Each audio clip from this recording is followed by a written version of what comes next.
Swastiastu, Ida Pandita. Swastiastu, nggih. Dumugi kantun eling. Inggih. Nggih.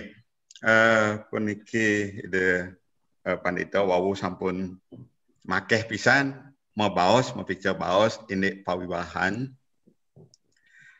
Nah, kalau kita lihat pawiwahan itu tiada lain itu adalah penyucian, proses penyucian. Terus apa nikah nggih? Nggih, betul.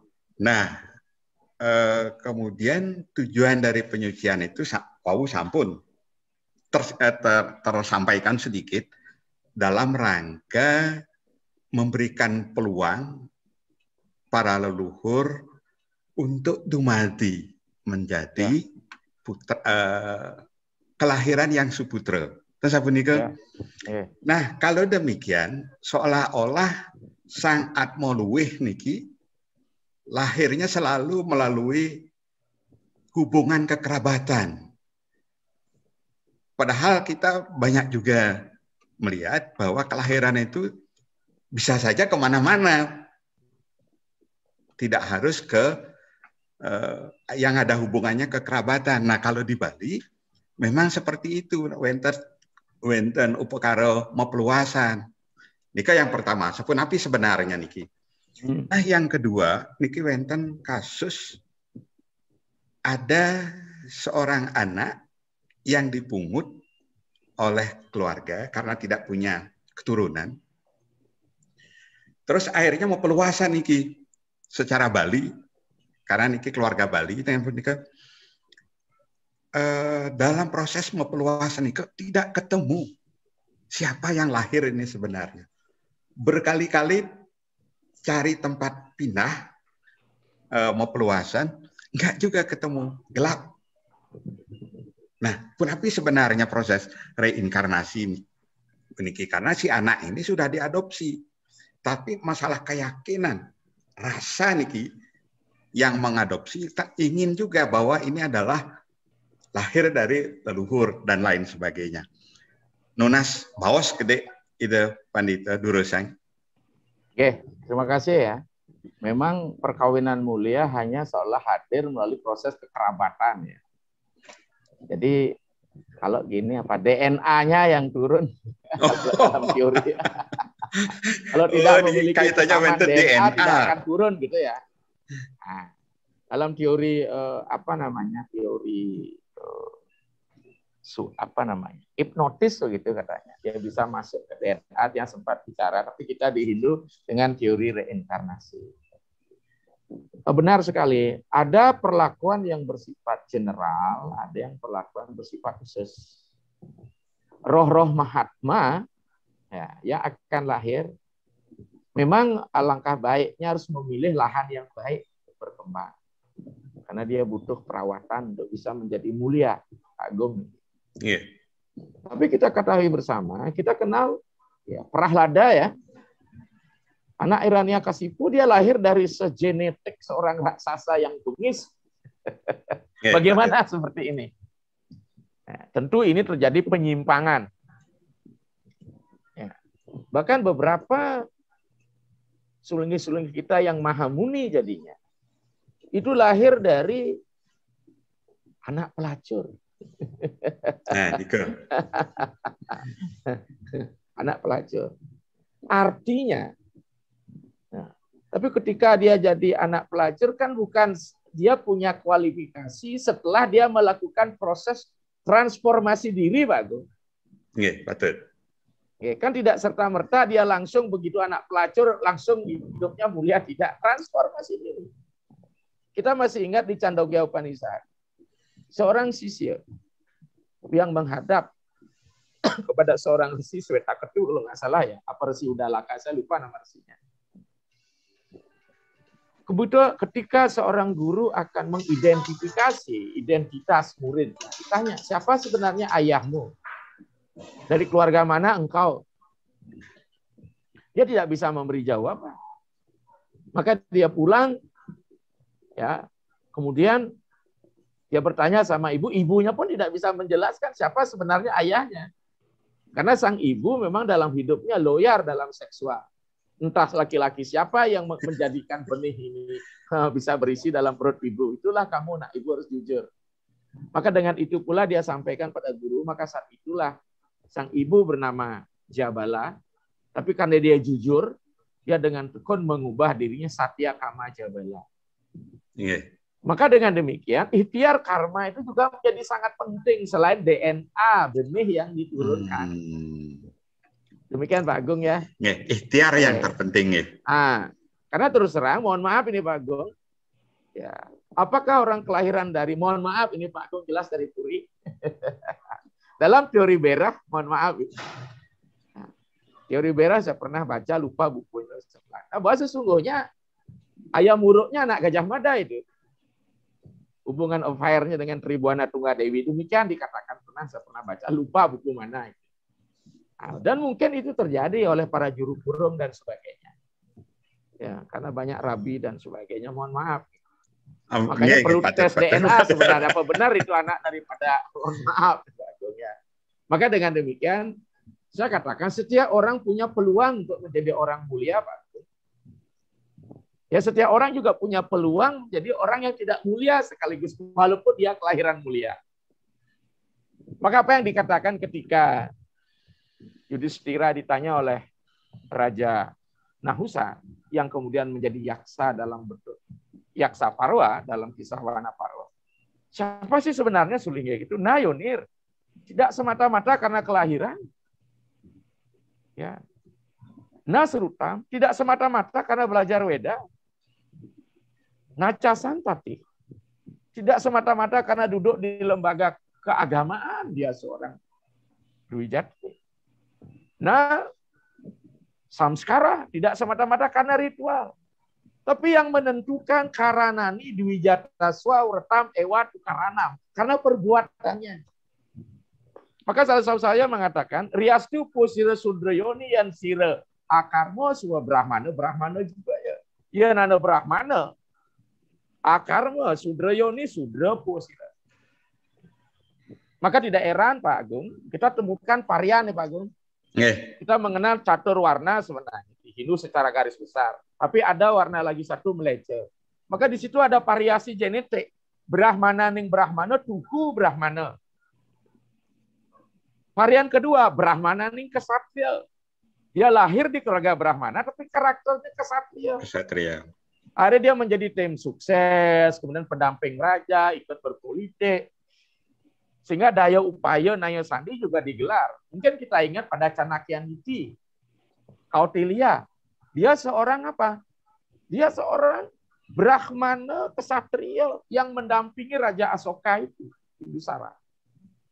Kita juga melihat apa tokoh sentral di Bali, Senapati Ikutura, itu Brahmana kesatria dia. Dia mendampingi Gunapriya Dharmapatni. Ya, jadi Brahmana ning Brahmana, Brahmana ning kesatria, Brahmana ning Wesya. Maka tiang sering ditanya ide dada sulingih medagang gitu. Tapi kalau dia Brahmana ning Wesya, disinilah terjadi jualan. Brahmana ning Wesya, Sudra, belum. Ya Brahmana kalau belum. Ini paling berbahaya Brahmana ning Meleca. Meleca itu jahat artinya.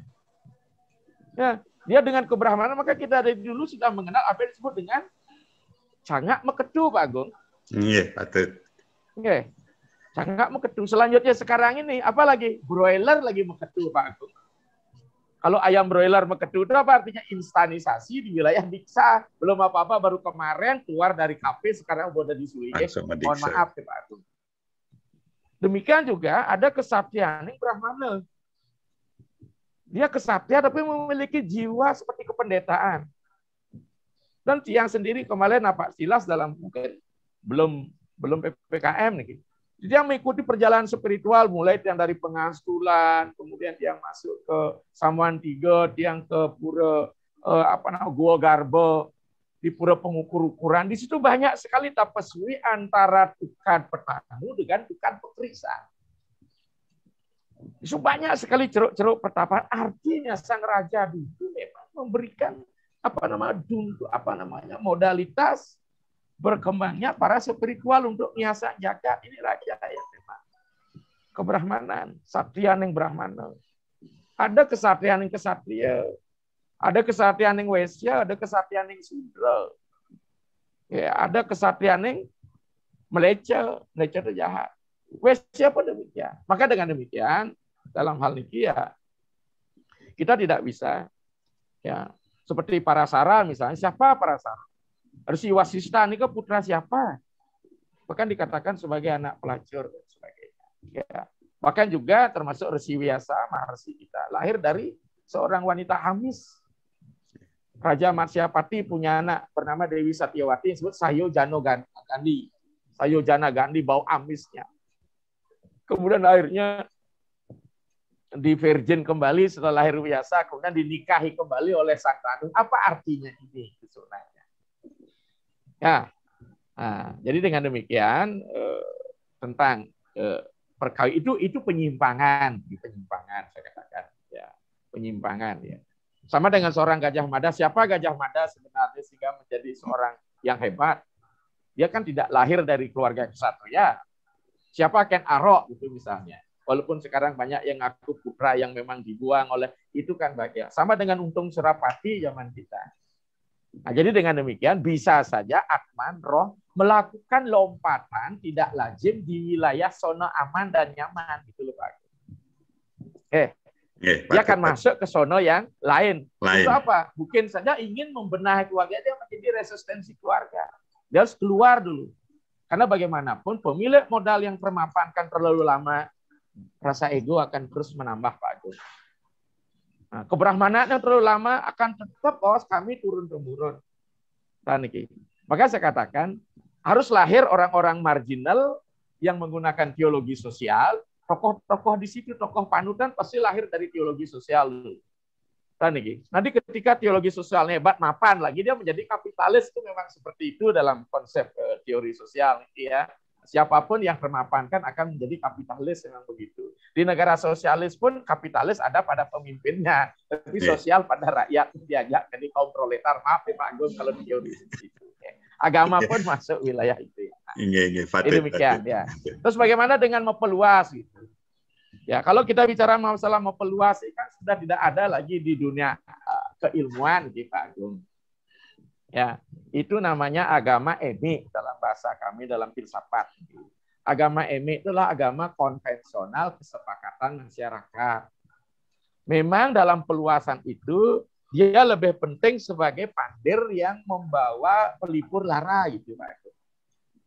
Apa yang diharapkan oleh yang meluas ternyata itu yang disampaikan oleh balian meluas, senangnya bukan. Senangnya luar biasa. Di sini dia. Ya enggak? Tapi kalau misalnya dilakukan hal yang berbeda, dia akan kecewa. Dia butuh penguatan terhadap apa yang menjadi konsep ya dalam pemikir untuk bisa dikukuhkan. Cuman bagi kita kalau sudah saja diperas, sebenarnya kita sudah tidak perlu menanyakan siapa roh itu lagi gitu. Tidak usah, ya kan? Karena kita sudah masukkan. Mohon maaf ini, secara genetik, mohon maaf Pak Agung, Panca Pandawa kan tidak anaknya Pandu itu. Itu anaknya para Betara itu. Artinya apa? Mohon maaf ini. Apakah itu Ampuro ya kalau bahasa sekarang? Apakah Dewi Kunti berselingkuh dengan para dewa itu? Ya. Melakukan putrot podan. Nah, kira-kira bagaimana? Sampai saat ini kita belum bisa menerima jawaban. Kayak apa sebenarnya? Apakah dia bayi tabung? Apakah dia cloning gitu? Aku lo Kastiang berbincang-bincang dengan anak satu seperawa baru cloning itu. Ya, betul, karena dari dia belum lahir menjadi janin dari darah itu yang dipecah-pecah kan. Kalau Panca Pandawa lebih banyak inseminasi ya, artinya kawin tabung dia itu. Jadi ada benih lain yang dimasukkan kan bisa saja, tapi tidak melalui kenikmatan seksualitas kan seperti itu karena diambil benihnya ditaruh di inseminasi. Nah, ini dengan demikian kita nggak usah lagi permasalahkan karena kalau kita kembali kepada tatanan agama, kita bersaudara tatuam asih siapapun dia. Ya, tapi karena DNA yang akan diperas juga tidak jelas gitu. Ampura nih. Di Tiang sendiri pernah dulu Pak Agung ketika di Tiang coba biar ada teman untuk anak, gimana kalau kita ngadopsi untuk adikmu? Wih, cening Tiang Liu berargumen. Oke, secara spirit tidak. Saya bilang, Tuhan itu sama memberikan. Tapi DNA itu siapa yang masuk gitu? anak-anak yang begitu menjadi sangat sensitif, terjadi pasti ingin dibela, nanti anak kandung yang di nomor 2 kan. Ya, tuh. Lebih baik kita tanpa kata, kalau bantulah gitu dia bilang. Jangan masukkan ke sini. Benar juga kita tidak bilang. Tapi lamentan berdua kita mikir pura, ya mau tidak mau karena anak kan sampai mentan. Jadi demikian Pak Agung ya dalam hal ini. Ya. Yang penting sudah diperas siapapun roh itu. Kalau memang kita siap menerima konsekuensi tanggung jawab di kemudian hari, apapun yang terjadi terhadap karakter yang muncul pada anak itu. Nah, masa sih tidak bisa perubahan dan sebagainya, saya bilang seperti itu. Oke, demikian. Para mau semua, itu.